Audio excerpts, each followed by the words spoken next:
And have you won any awards yet?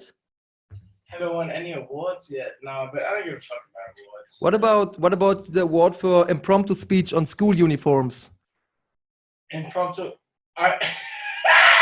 Welcome to Marvin's room. I'm sitting, chilling, relaxing, thinking in my room. Marvin's room. Ja, Freunde, letzte Folge gab es das Tyler Yahweh-Interview, was mir persönlich sehr viel Spaß gemacht hat und euch, glaube ich, auch sehr gut gefallen hat. Deutschrap ist fresher denn je. Wie der Zufall es so will, kam diese Woche noch ein Interview reingeflattert. Und zwar mit niemand Geringerem als The Kid Laroi. The Kid Laroi, gerade mal 17 Jahre alt, berühmt geworden dadurch, dass Juice WRLD ihn mit auf seine Tour genommen hat. Seitdem einfach ein sehr stabiler Rapper.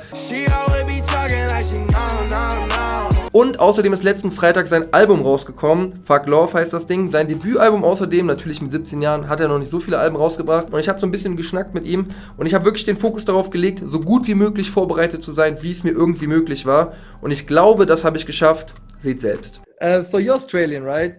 Yeah. And one of the most famous Australians, obviously, is Steve Irwin. Rest in peace. Yeah.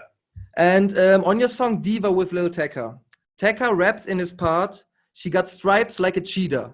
She a diva, got stripes like a cheetah. But the cheetah doesn't have stripes; it has spots. Well, actually, yes, it does. There is a breed of cheater out there that has the stripes. And I was the first one to contact and be like, You actually did? And then when the video came out, the song came out, and everyone was in the comments like, "Why the fuck do you say stripes like a cheetah?" He typed up stripes on a cheetah. And it came up, and there is like a specific breed of cheetah that has a stripe, and then he screenshot and put it in his story, and he's like, "Sucking on these," and then yeah. But you actually called him out on this one before it was released. Before it was not before it was released. Okay. But when it was released, and I told everyone, I was like, "Oh yeah." Matter of fact, I never really picked it up. I was, "Oh, stripes like a cheetah." Matter of fact. Okay. So like speaking of Australia, what's your favorite Australian slang word to say or just to use in general? My favorite Australian slang word. I like using sick cunt. I don't know if that's like a little wild for you guys. Like No, you can say everything in here. You can like sick cunt. everything. So like sick cunt or like essays. I say essays a lot too. What does it mean? Well, sick cunt, yeah, like sick cunt, you just be like, it's like means like, you know, like a fucking legend, or like a fucking Okay. like, you know, oh, oh, you know, like someone. All right, for example, you go to McDonald's with your fucking mate, and he goes, "Oh, it's okay, I got you. I'll shout you some food," and then you go, "Oh, you fucking sick cunt," you know, sick cunt, like. Okay. And then essays, you just have to know that one. If you know, you know. Like you just essays, you know. Okay. I can't really break that one down too much. What about a shoey? Is it an Australian thing? I mean, I guess it's an Australian thing, yeah. Where you take like a beer, put it in the shoe. And Why in the world would you do anything like that? I saw videos of it. I saw people talking about it online. And I was like, no way, this is real. And there are several hundreds of videos online of Australians doing this stuff. Why? Right.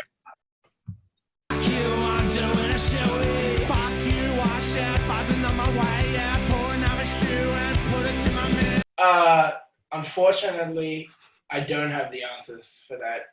You're not allowed to drink, right? I'm not allowed to. No. Yeah, you've never drank too. So at least not out of a shoe. I was protecting you. No, of course not. Nobody here has ever drank any alcohol in their life. Ever. And won't ever do. Won't ever. What about goon? Speaking of alcohol, is it? Bro. Explain to the people what Did you goon like is. go to Australia or something? No, I just did my research. The fucking goon bag. The goon bag is an interesting tool, so to speak. It's how you would call it. It's like, I guess it's like fucking cheap wine in a bag. Like, I'm just breaking it down for you guys. It's like some cheap wine in a bag. Used by a lot of teenagers at parties. The big fucking bag. Just go hard. Have you ever like tasted like just a small drop of a goon? You said a small drop of the goon. Because you have never drank before, so you just get like a small drop which was left in the glass from your parents or something. Yeah, I definitely had a small drop of the goon before. It's great.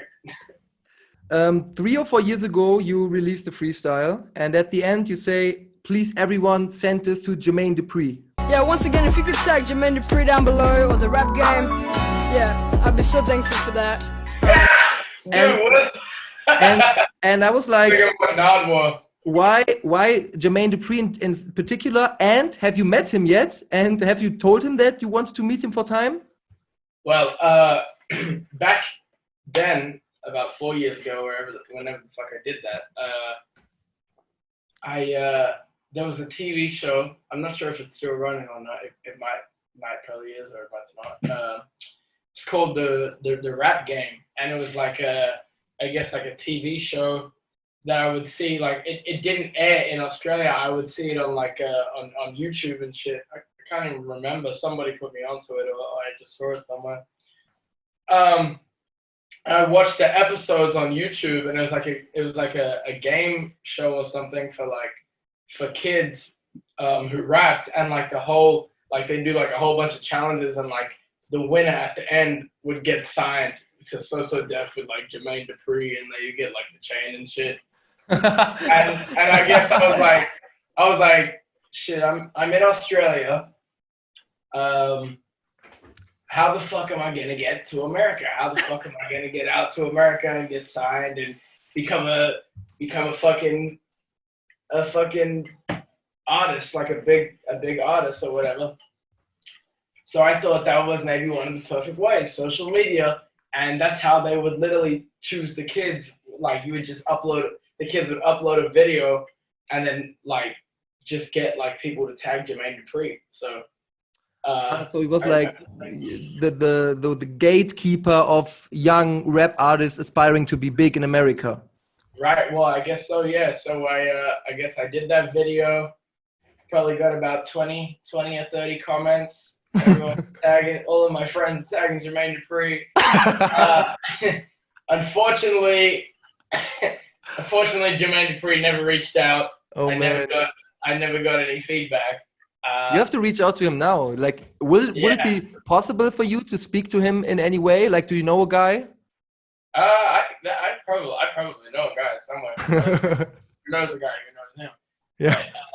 It's like a mechanic, and he's like, "Yeah, I fixed Jermaine Dupri's car like in '83." Yeah. And you're like, "Yeah, I need that guy." Yeah. No, in fact, so he never reached out. I never got on the rap game, as you see, unfortunately. But I guess everything ended up working out anyway. In your song "Too Much," you sing a lot about running back to somebody. Running back to you, I'm running back to you. And if I was asking myself, is this a direct reference to your past sports career? I heard you were a pretty skillful soccer player, and also you played Australian football. I read online, and my question about Australian football is, what is the difference to American football? Like, is everything just upside down because it's in Australia? Holy shit, you're the best interviewer ever. Oh, thanks. Well, AFL. I played soccer. Well, see, I went through like a whole sports phase. Like I would play literally every sport like there was when I was living out in the countryside, in like the country, like the fucking rural parts of Australia. You mean Broken Hill? Yeah, Broken Hill. Broken Hill sounds like something out of a Resident Evil game, and it literally is. I looked it up online, and it's like there's nothing. It's just rural part of. It sucks. But, Okay, sorry. But I did not enjoy my time out there. But I have some family out there. Like I have my grandparents that live out there and stuff like that. So I guess they made it a little bit more enjoyable. Shout out to them. But yeah, as like a city kid coming to like the countryside, for like 4 years. And, you know, I was like, fuck, there's nothing to do out here. And everyone, the big rave of there was like about sports, everyone was doing sports. So I was like doing every single fucking sport that I could think of. I was doing swimming. I was doing, as you said, I played soccer for like a few months. That was definitely in there. I definitely got a soccer picture of me somewhere. Now, AFL, which is Australian football, I played that pretty much the whole time I was there. That and basketball were like the two sports that I kind of played simultaneously. You played those? Yeah. So I played those kind of like the whole time I was there. But I of course, in between, I was doing all type of other shit like swimming. I was doing swimming for a bit.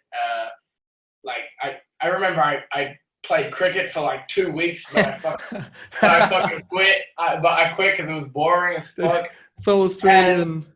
I played like t-ball for like what's t-ball? Again, maybe like a month, like baseball, but like for little kids. Okay. I think I played that for like a month or something. Yeah, I was just playing a whole bunch of fucking different sports. It's probably sports I can't even remember that I was playing. Okay, this might be a reach here, but what is the Salvation Army, and is it true that you recorded music videos next to its headquarters? Salvation Army, and is it true that I recorded music? Redfern Park? Oh, Redfern Park. Oh yeah. Like the basement skate shop? Basement skate shop? It's also really close by. No, but you spent time in Redfern Park. Yeah, no, 100%. Yeah, we'd always go there and play footy, play basketball or whatever. The skate shop, I do know the skate shop you're talking about, but I never went. I was never like a big skater, so I never went there or shot a music video in front of there. But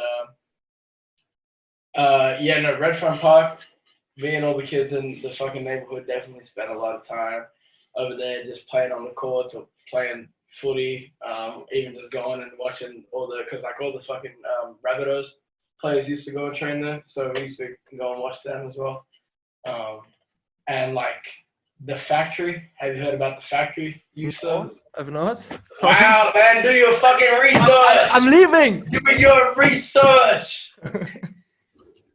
Yeah, factory youth service. That was where I spent like damn near all of my time when I was living in like Waterloo, Redfern. That's where I spent all of my time, and like playing tips at the flats and stuff like that, just like little fun shit like that. Did you shoot the video for your Codeine Crazy remix in Redfern Park? Codeine Crazy, no. No? That was when I was in like that little duo I was talking about for like probably 8 months or something. The little like group I was in. That was shot in Adelaide, I believe, because I went to boarding school over there for I was probably at boarding school for like 10 months, and I was in the group for like 8 months. Did you also go to Sacred Heart Parish Primary School? In Broken Hill, yes. Yeah, yep. I know that. Yeah, okay. I was thinking, like, you haven't been around the scene that long, like in the spotlights, and have you won any awards yet? Haven't won any awards yet, no, but I don't give a fuck about awards. What about the award for impromptu speech on school uniforms? Impromptu, yeah.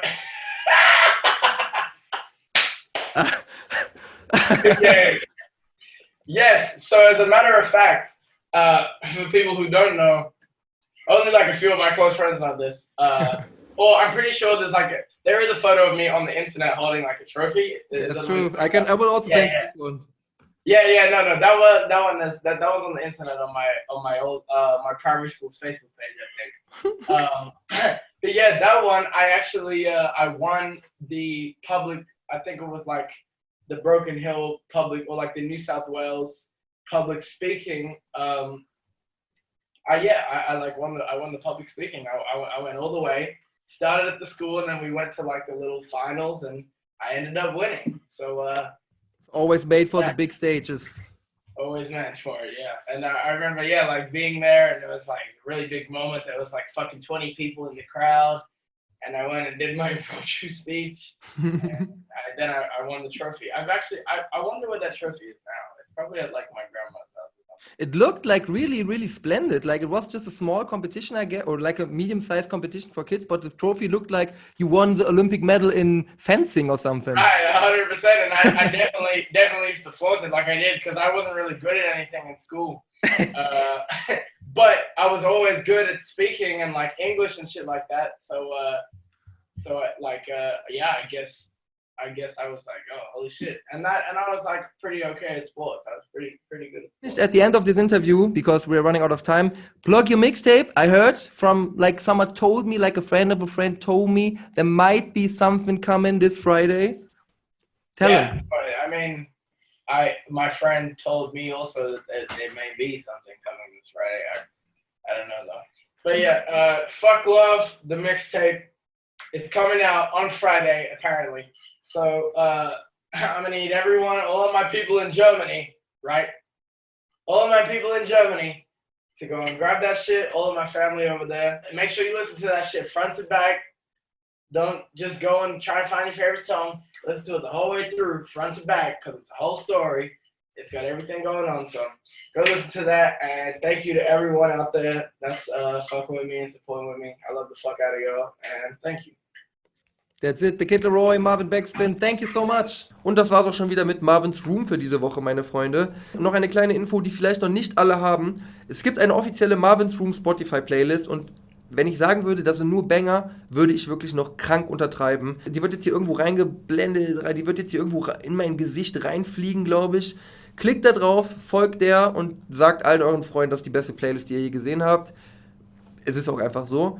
Ansonsten bleibt mir nichts weiter übrig, als euch eine super tolle und schöne Restwoche zu wünschen. Wir sehen uns in 2 Wochen wieder. Bis dahin. Tschüss. Outro, Hemd, Drip-Check. Guckt euch an, Freunde, einfach. Auf der einen Seite so ein bisschen auf so chinesische Zeichen angelegt. So ein bisschen auf so Anime angelehnt. Ja, Leute, was willst du machen? Was willst du machen, frage ich mich.